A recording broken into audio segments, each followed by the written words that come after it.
Hi, this is the Shadow number 2, Shadows and Light, part 2. And it starts off right at the cliffhanger, right at the ending of the last Shadow comic. And to anybody who'd read the other Shadow story, Blood and Judgment, you'll know that they have a flying car.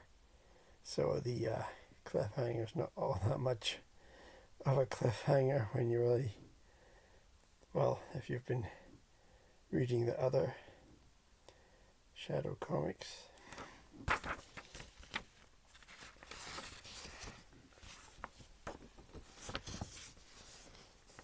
And flying car, it is a bit silly, but you just go with it, really.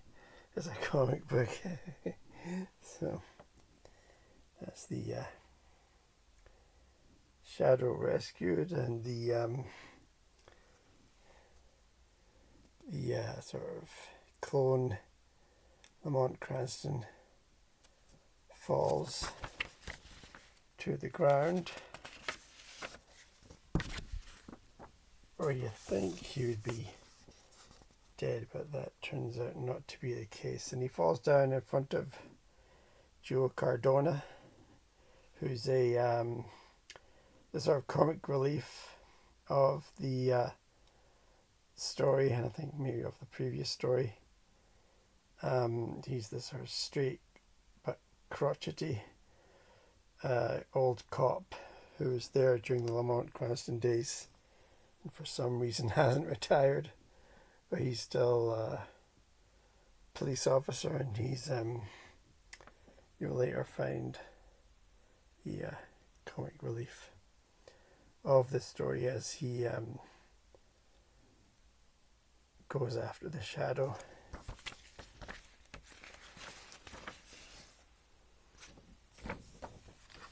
And we have the Shadow's sons, or Lamont Cranston's sons, or Murrock's sons, I'm not exactly sure, but the Shadow's sons. And once again, they're in the ambulance, but they're agents of the Shadow the whole time.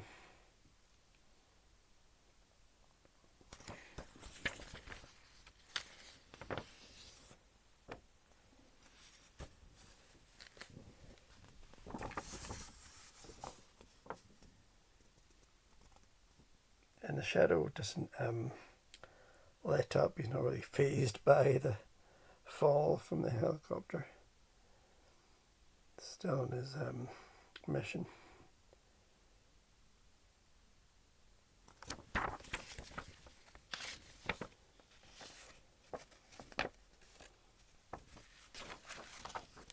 And so we sort of have the foreshadowing of the Ministry of Light, who will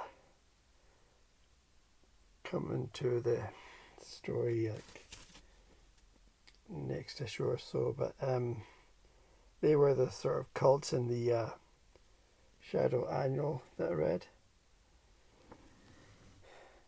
More will be revealed later on.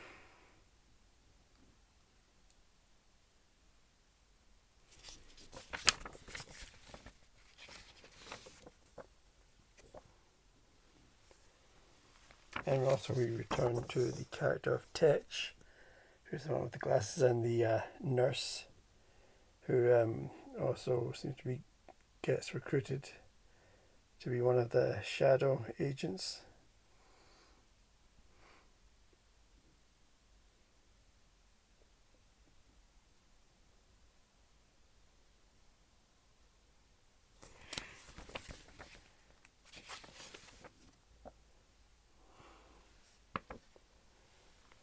We also have the characters of Margot Lane,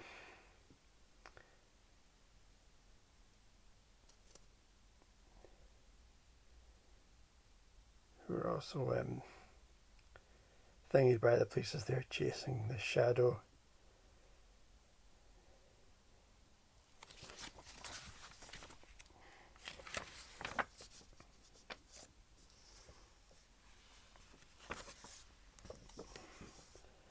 the shadow has lots and lots of tricks up his sleeve, and so there's various shadow imitators.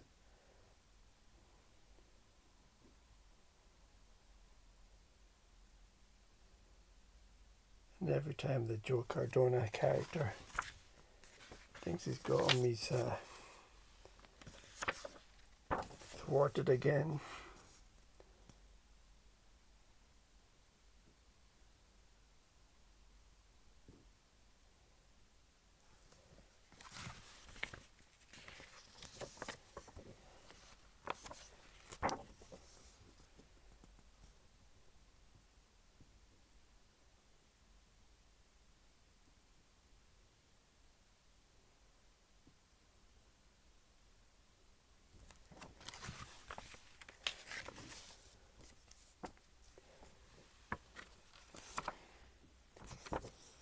And so the shadow sort of had enough, and he warns him off the chase.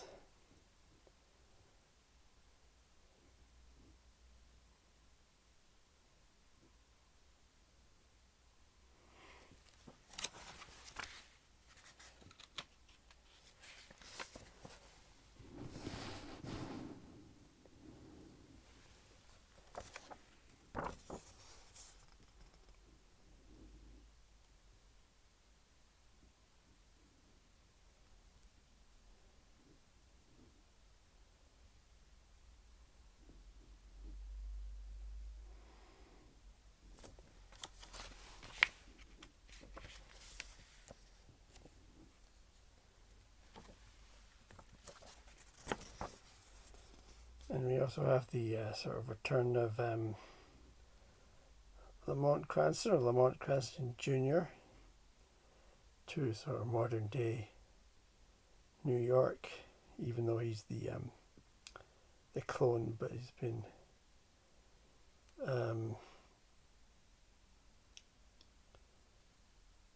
not brainwashed, but sort of hypnotized.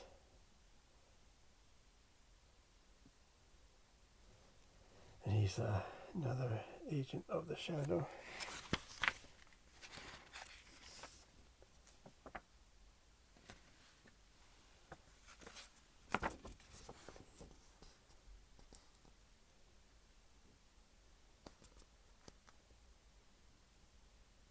And it was one of the agents of the shadow who helped do the sort of lobotomy type thing.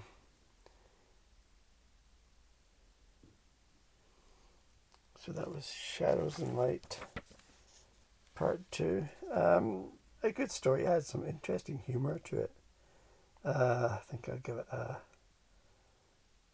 7 out of 10. Next up we have Shadow number 3. Shadows and Light Part 3. And another really good front cover. I'm not sure who does the front covers.